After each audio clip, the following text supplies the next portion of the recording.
So for our lesson for today, it's about limits and commands.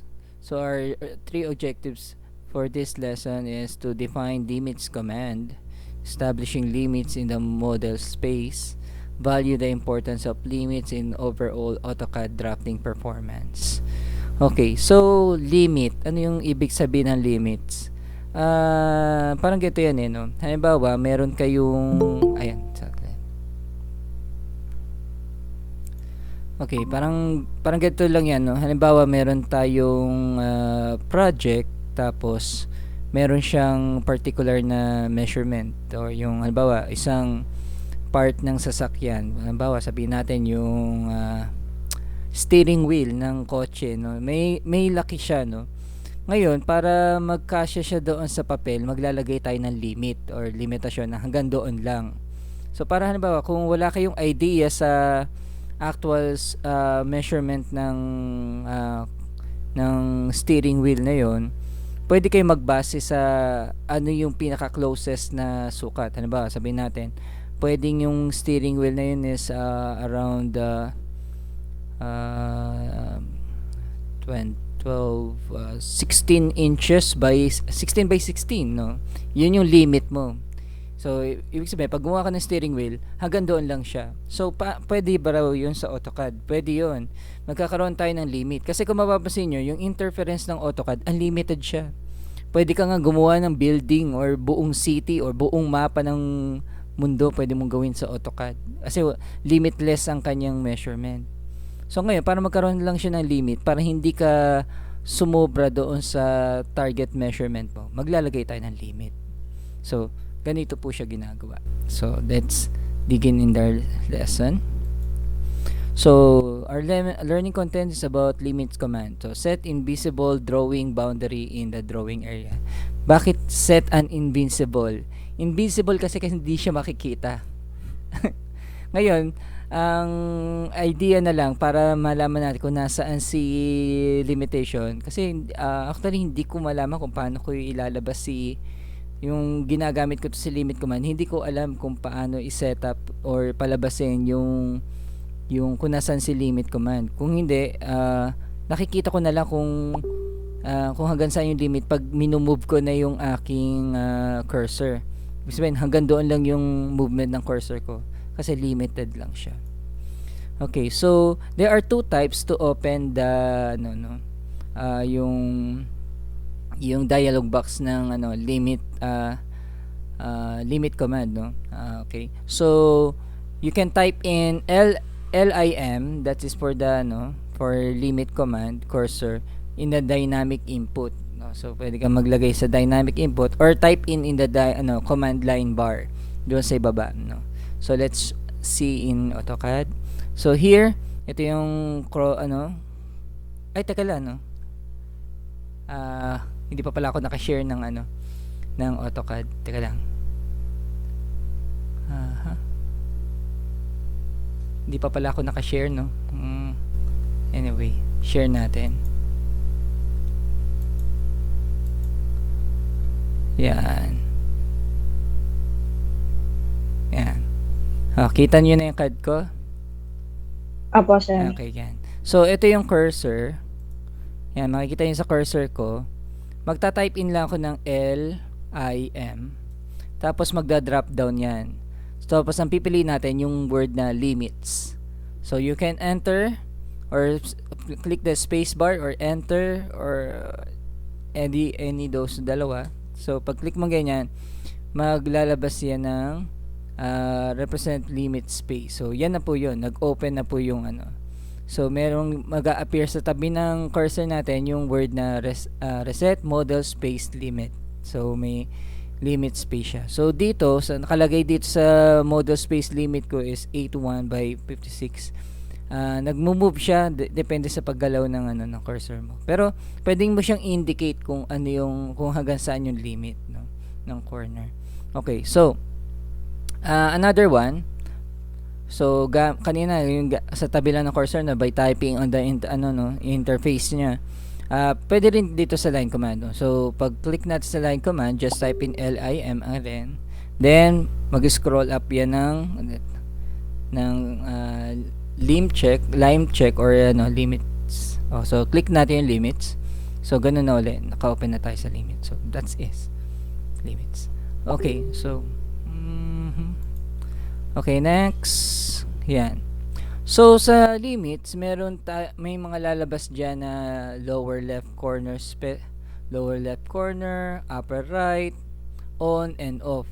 Yun yung makikita natin sa mga sa drop down ng command in ng limits. O mamaya makikita natin kung ano yung lower left, lower right na yan, ano yung on. So ano ba mga ibig sabihin nito? Pag sinabing lower left corner, specify the lowest or the lower left corner of the drawing limits.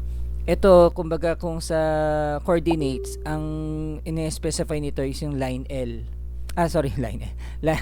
Line X. Yung sa coordinates, yung X, yung horizontal line niya. Yan yung line X, no, yung lower left. Tapos yung upper right, it represents the y-axis or yung vertical line pataas, no. So that is vertical line. Ngayon, yung pag nag-click kayo ng on, ibig sabihin mag-start na yung limitation. Magkakaroon na siya ng limit kung hanggang saan na siya, no. Tapos pag nag-off kayo, babalik uli kayo sa yung walang hanggan unlimited space ng ng interface ng CAD. So mawawala yung limit command niya. So ganun lang po 'yan. So gawin natin siya sa CAD. Simple lang 'to. Okay, so unang gawin natin, syempre, i-on natin yung limit command. So may dalawa nga, is either doon tayo sa type command or dito sa interface. So I will choose the interface. Just simply type in LIM and then enter. Yan. So may lalabas diyan, reset the model space time limit or specify the lower left corner or. So yan. So dito mag-specify tayo kung saan manggagaling yung first corner ng limits natin. Pag sinabi kasi natin limits, box, may box siya, no, naka-box. So bibigyan natin siya ng first specification, no, yung saan siya unang maglaland yung corner ng box natin. So gagawin ko siya 0. Tandaan niyo 'to, 0, 0. So pag enter ko niyan, so naka-specify na in the upper right corner. So lalabas na si upper right corner. So sino si upper right corner? Anong line siya? X or Y? X axis o Y axis? Y po. Y axis, no. So magbibigay tayo ng limitation ng Y axis. So giyan natin ng 10. Limitation natin is 10. Then click nyo yung comma para lumipat siya doon sa x-axis naman. Bigyan uli natin ng 10. So ibig sabihin equal parts na yung ating limitation, no? So eto po siya. Yan. So ngayon, lalabas naman dito is either on or off ko yung specify ko. So ngayon, pag nagawa ko ng pag nagawa ko ng line,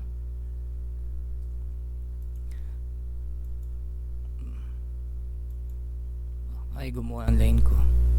Okay. Nakalimit na ba ako? Nakalimit na yata ako. Kaya ayaw lumabas. Okay, so punta ako dito sa sa X and Y axis na to kasi may limit lang tayo na 10. So tingnan natin kung paano yung 10 na yan. So L, then specify. So yan, nakagawa ko ng L line. So pag click ko dito, so nakakabuo na ako ng object gamit ang line.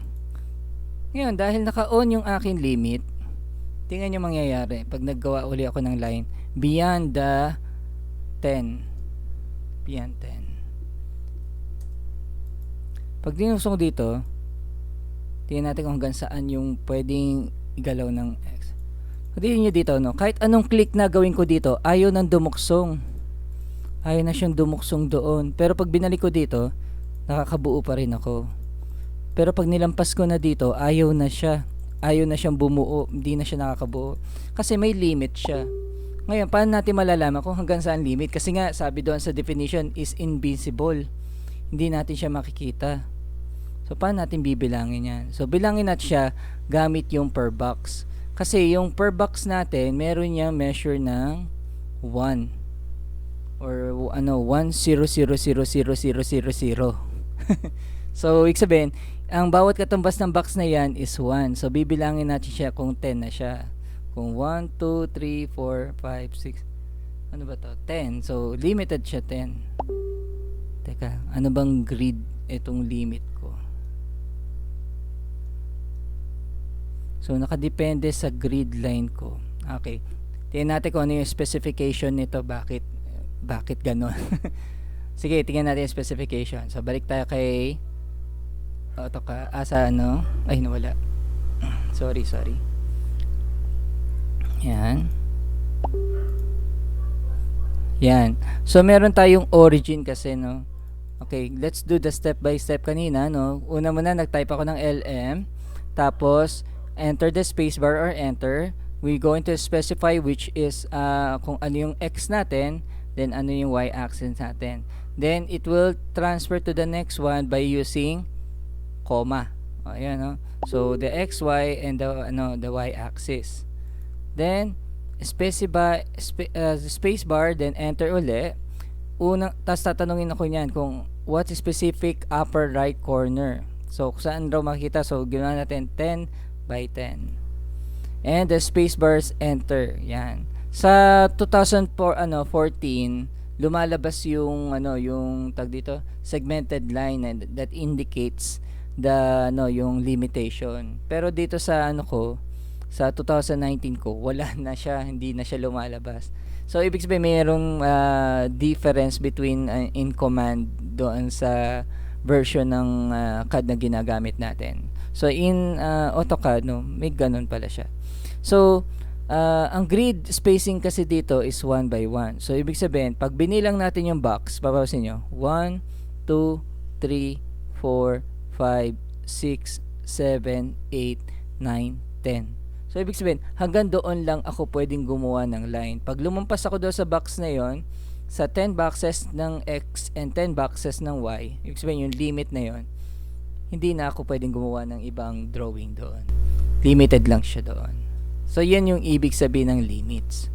Okay, balikan ko si CAD. Okay. Mukhang nabago ko na naman ng nito. Kaya ayoko nagbabago ng okay, tingnan nga natin kung hanggang saan. So, 1. So, makikita nyo, no? So, 0 tayo. Tingnan nyo yung cursor ko, yung kulay blue na number. So, each number, yan. So, 5 to. Kaya pala. Naka-specify pala ako ng 5000. So, ibig sabihin, hindi siya 1. Okay. Okay, alam ko na bakit. So, ibig sabihin, double ito, no? So, pumunta kay 10. Okay. Usod natin. Layo natin konti. So, kay 10, yan. So, ibig sabihin, nakakagawa ko ng line hanggang kay 10. Pero in beyond kay 10, hindi na ako makagawa. Yan. So, limited lang ako hanggang kay 10. Okay, naiintindihan nyo? So, limited lang ako kay 10. So, tingnan naman natin mula naman kay X, pataas naman, no? Pataas kay X. Line ulit tayo, then enter. So, tingnan nyo ulit yung number, yung kulay blue. Kung hanggang nasaan na ako. Yan. So, 6, 5, 7, 5.5, 5.8, 8.5, 9, and then 10. So, pag click kong ganyan, kaya pa akong gumawa ng line dito. Pero pag nilampas ko na siya doon sa limit na yon, wala na, hindi na mag-connect yung aking so yan, no? Click na ako ng click, wala pa rin nangyayari. Pero in beyond doon sa sa loob na ito, maglagay nga ako ng box para mas makita niyo. Lagay ako ng box.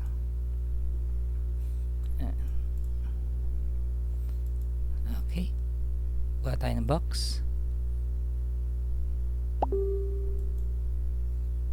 Specify 10. Ayan. So, ibig sabihin, ito yung limit natin. Hanggang dyan lang tayo. So, pag gumawa ako ng box dito sa labas na to, yan, no? Walang nangyayari. Hindi ako makagawa ng box dito. Hindi rin ako makagawa ng line. O, type tayo line. Line naman tayo. O, line command. O, wala rin. Hindi rin, walang nangyayari sa labas. Pero pag dito ko sa loob, doon ako nakakapag-drawing. Yun. So, ibig sabihin, limited lang yung aking drawing doon sa limit na yon. So, yan po yung ginagamit na limit. So, yan lang po yung lesson natin ngayon. O, diba? Ang iksi lang. So, yun kasi nakabase sa aking lesson exemplar. Okay. Tapos, okay. So, yun nga. Dahil doon, activity na agad tayo. Yay! Okay. So, in this activity, I prepare a Google Docs na pwede nyong i-edit, then i-turn in na lang, no? Okay. So, ito yung una. Ito yung pangalawa. Yan. So, yung una, anong gagawin natin sa una? Dito, meron tong step by step. Alin ba yung pagkatapos mag-type ng LIM, ano yung second step na gagawin? And then, after, tapos hihilingin ka ng specify lower left corner. Oh, ano ba nakalagay doon sa natin? Bilangin nyo yung box. Kung ilan yung box na nakalagay dito, yun yung i-specify nyo dito. Oh, syempre, ako pag binilang ko yan, parang nagbigay na ako ng sagot, no? Bilangin nyo siya kung ilang box na dito. Yan. Kung ito yung sa X, no? Ito yung sa X. So, bilangin niyo yung box dito. Tapos yun ang ilalagay dito kay X. Tapos dito naman kay Y-axis. Pataas naman ang bilang. Y-axis. Okay? Then, specify corner right. Ito yung lalagay nyo is, specify lower corner pala, no? Ito yung 0, 0. 0, 0 muna tayo. 0, 0, specify corner. Doon yun. Mag-start dito. Tapos yung specify upper and right corner. Yun yung number ng box, no, yung na dito. Oh, ito yung magiging guide nyo, ha? Magiging guide nyo to. Tapos number 6, ano yung last na gagawin. So, yan lang po yun. Okay. Then, sumobra. Okay. Tapos ang sunod natin, ito naman. So, makikita nyo, may kulay blue na line dito. Tapos, may indicate na number. So, ngayon, ang ilalagay nyo dito, yung specification ng upper and left, measurement niya. So, paano natin malalaman si number 1? Si number 1, bilangin nyo muna yung box kung hanggang saan or ilan yung box ni letter or yung, yung x-axis. Tandaan nyo, yung horizontal, yung x-axis natin. So, ibilangin nyo siya, tapos lalagay nyo doon sa una. Tapos, yung pataas naman, bilangin nyo yung box papunta doon sa taas. So, yun naman yung para sa y-axis. Yun naman ilalagay nyo dito sa tabi. Okay, naintindihan po ba? Naintindihan nyo ba ako? Apo, sir. Okay, Apo. salamat. Okay. So, teka lang buksan ko lang yung classroom. Kunyari, estudyante ako. Pero kanina, binuksan ko yung survey form na yan eh. Yung student ako, na-edit ko siya. Bakit kaya ganun na naman? Anyway, so, classroom pala ako. Classroom. Google Classroom. Tapos, bakit ganun? Tama, classroom. Okay, online class.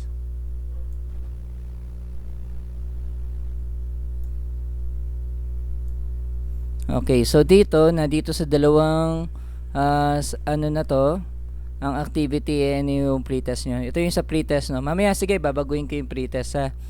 Tingnan natin kung ano yung bakit nagkagano na naman to. Kasi yung una kasi ang una ko kasi yung pretest ginagawa ko sa sarili kong account. Pag sa sarili kong account, yung personal account ko, yung yung result kasi ng quiz ay halo-halo, saan napupunta. Maganda kasi dito pag sa classroom ako gumagawa, yung result ng quiz doon lang siya sa classroom lumalabas. Kaya sabi ko mas maganda dito sa classroom ako gumawa. Kaso nga lang ganun nga, no. Pag ino-open nyo na i-edit, tama ba? Opo, sir. Sige. Pero yung iba hindi ganun dati. Oo nga Sige, sa personal account na lang ako gagawa ng pretest para walang problema. Okay, so ito yung assignment, no. So pag click yan, bibigyan ko kayo ng link papunta sa assignment na to. Ay, bakit ganun? Admin pala ako dito. Admin pala ako. Teka. Copy link.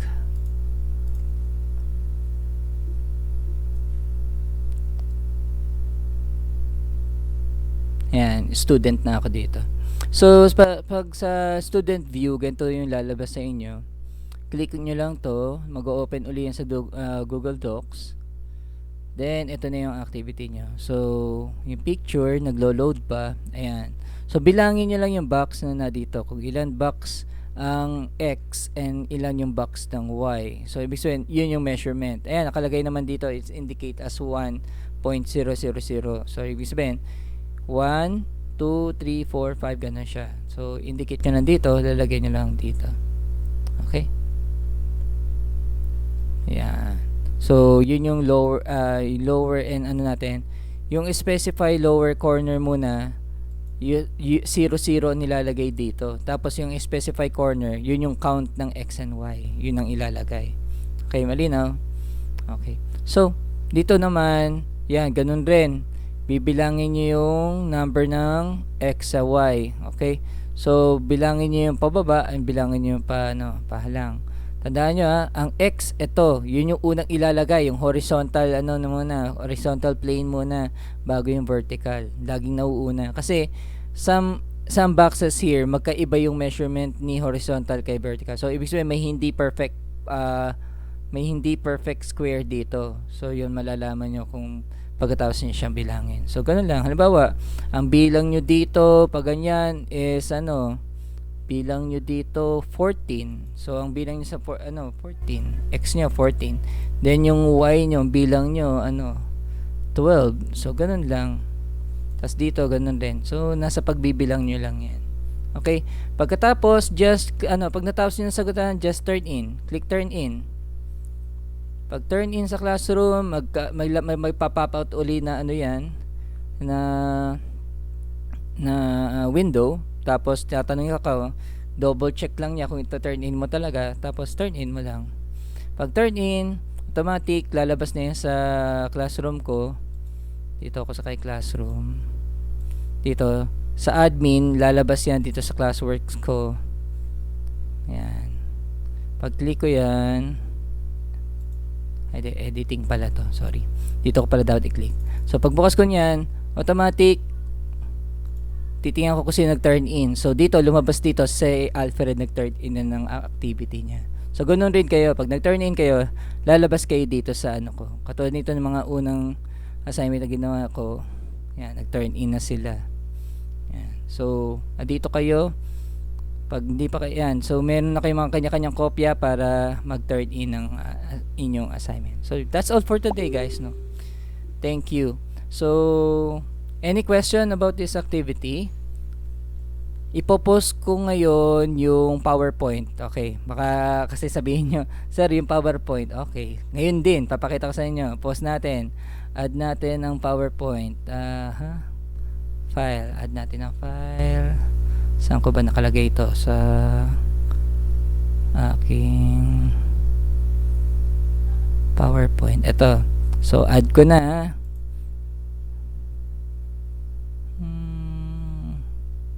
Okay. So, yung PowerPoint dito nalagay, ha? Okay.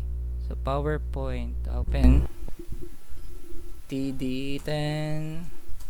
Limit command.